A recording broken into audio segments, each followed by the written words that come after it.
I'm going to invite Paul from Aggreko to come off mute and say welcome to you, Paul, because we've asked Paul to come along and just speak to what I think is a really great example of Yammer used for engagement and other business benefits.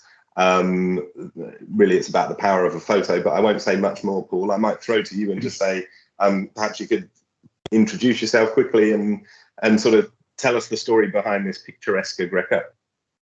Yeah, great. Thanks, Pete. Good afternoon, everyone. So, yeah, my name's Paul. I'm head of digital comms here at Aggreko.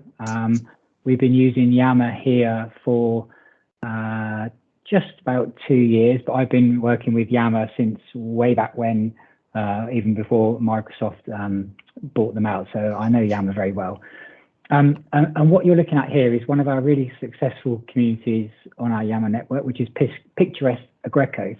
Now, with Aggreko, we're a relatively small company. We're circa 5,000 people, but we're actually massively geographically spread. We've got engineers and technicians working in some really quite remote and widespread parts of the world, from the Amazonian rainforest to large open cast mines in the Australian outback. We've got teams running world stage events such as the Olympics. So we really have got people everywhere, and it's quite hard to get a grasp on the breadth of what we do. So we set up a group, a community in Yammer called Picturesque Aggreko, and we invited people to share any nice pictures they might have of where they happen to be working at that moment. And the community just literally blew up, and we were overwhelmed with some quite amazing images, actually, which really open the lens on just how much the world that Aggreko covers. It's a great community for new starters to come and take a look and really get an understanding of the diversity of what it is we do and the countries that we work in. But what's been really great for me and my team in internal comms is that we've used this community to actually harvest a truckload of really awesome on-brand images that we use in all sorts of scenarios, whether that just be backdrops for our internet news articles. We've actually used images from this community in our annual report, which went to the city before we got bought out and turned private, that was. We use these images everywhere. So there's actually a cost saving attached to this, which we never expected to see, because beforehand, like lots of other companies, we would probably go to the likes of Getty Images and try and find an image that kind of looked half what we wanted to do. And of course, being an organization like Aggreko, we've got products such as you're seeing on the screen now. So these mobile generators and heaters and cooling units, you're not going to find those on Getty. So having this army of images to hand now is really quite fantastic. And it's also started to appeal to people's sense of competition, because people are desperate now to not only get their picture up on Picturesque Aggreko, but to see it being used somewhere within the company. So what we do to try and entice that, and not just from this community, but a lot of them come from this community, is once a month we update the masthead of the all company feed with an image supplied by one of our colleagues. The colleague gets a shout out and a mention, and that's really caught on and caught the imagination of a lot of people. So we're getting lots of people who now will ping me and at mention me on their post, go, just to let you know, it's a rather cracking picture I've just posted, and maybe we'll see that in your company feed, or preferably in some of our external marketing that goes out as well. So yeah, quite a good success story for us, and some money saving on the side too. Excellent. It's really good to sort of think about that, the financial benefit of just the simple act of sharing a photo. I mean, what a great idea to just make it so easy for people to get involved. One of the things I'm a bit of an employee experience obsessive, and I look at this and I go, wow, what an awesome way to give everybody across the organization a true insight into the frontline working environment and the environments that you work in. Like you said at the start, around the globe, how would I, sitting in a corporate office, comprehend what life is like in an open cast mine in Australia? I guess, have you noticed sort of people feeling that greater sense of understanding the broader experience? Yeah, absolutely. And in fact, the shot that you stopped on there is a classic one where our technicians and engineers are massively proud of the installations they do. I mean, I'm a little bit OCD, so I'm loving these cable tracks that they lay out. So we're seeing quite a few. I would say probably 80% of the images that get shared in this community are from frontline workers, Wow. technicians, field engineers. It's not really knowledge workers sat in our head offices. We do get some of those. We got some nice offices in some nice locations, but I would say the bulk of the stuff coming through is literally from the front line, and those guys really value seeing their images being used. And when they get people like the CEO comments on an image they've posted, the ripples for that go far and wide. And these are guys that would never have any chance of interacting with the CEO or any of the senior leadership team, because they are in the Amazonian rainforest, or they are in the Australian outback, or they're somewhere else crazy. But this gives them a vehicle to show off what they do, be proud of what they do, and get some recognition from the guys at the very top, which is fantastic.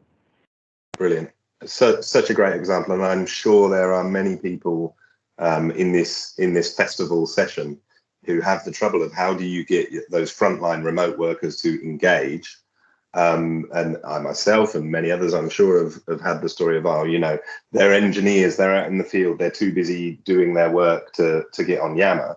And you've come up with such a simple idea that then just becomes part of their sense of pride.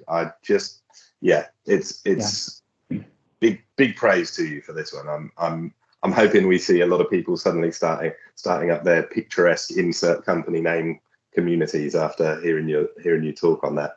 Absolutely. Just before we let you go and get out of the spotlight, Paul, I did want to just get you to speak to this, which I think is something really interesting that you do with the SWOOP data that you access to kind of boost engagement within Aggreko. So as well as coming up with amazing, simple to engage with ideas, you're also using data to help people adopt and use Yammer as a useful business and engagement tool. So what's this we're looking at here on screen? So this is our monthly Yammer engagement dashboard that I produce every month. It's obviously powered by SWOOP. I wouldn't be able to get this data without a great tool like SWOOP behind me. And there's 2 pages to this. So the first one is the traditional kind of headlines you'd expect to see from an analytics report. How many posts have we had this month? How many replies has that generated? How much of the stuff is happening in the public space or in the private space? How responsive are we being to posts, etc. And also introducing the concept of the SWOOP personas there as well. So how much of us are responders, are we catalysts, etc. So that's kind of traditional and perhaps what you'd expect to see. The second page is the one that's really caught the attention and the imagination of Aggreko colleagues, which is our movers and shakers. So this is our top 5 groups, either by percentage of active users or by just pure member activity. So we have the top 5 groups there. We have our top topics. So just trying to really introduce the concept of topics. It's not something that we used to use very well, but we're really starting to see that take off now, thanks to highlighting it in this report. But the one that really gets everyone excited is, and this surprised me actually how excited they get about this, but the top 10 Yamo influencers has really got people's attention, and people are clamoring now to find out, well, what do I need to do to be able to get into what are these guys doing that's different to me? And there's one of our colleagues who works in our IT function. He does a lot on Yammer. Every month when I post, he's always just outside the top 10. And every month I can guarantee he pings me a message on Teams saying, I can't believe I'm not in again. What do I need to do to shift the dial to get myself into the top 10? So this is really quite nice. And what's been good for us as well, I mean, you can see there at number 6 on this particular example, but our CEO, was constantly being shown up in the top 10. And that's not because internal comms were ghostwriting for him or anything like that. He was a real advocate of Yammer and very proactive. So seeing the CEO list up there, we're actually seeing now as the months go on, we're seeing more and more of our senior leadership team actually pop up in this top 10 because they're looking at the fact, the CEO's on, perhaps I should be doing a bit more. So it's a relatively simple thing to do, but it really has lit a fire under people. And only this morning, I haven't had a chance to actually publish the report for November yet. I've done it now, but this morning I had people pinging me. As soon as I logged on to Teams, people were pinging me saying, when's the report coming out? When's the report coming out? So yeah, it's great. And thanks to SWOOP for powering it. Wonderful. Oh no, it's outstanding work, and yeah, I can see the award for the medium-sized organisation top collaborative performance there on your shelf behind you. It's not a surprise hearing you talk, the passion and the ideas and the energy you bring to it. It's not a surprise that Aggreko's winning awards with you looking after it, Paul. So really appreciate you coming along today to share your story.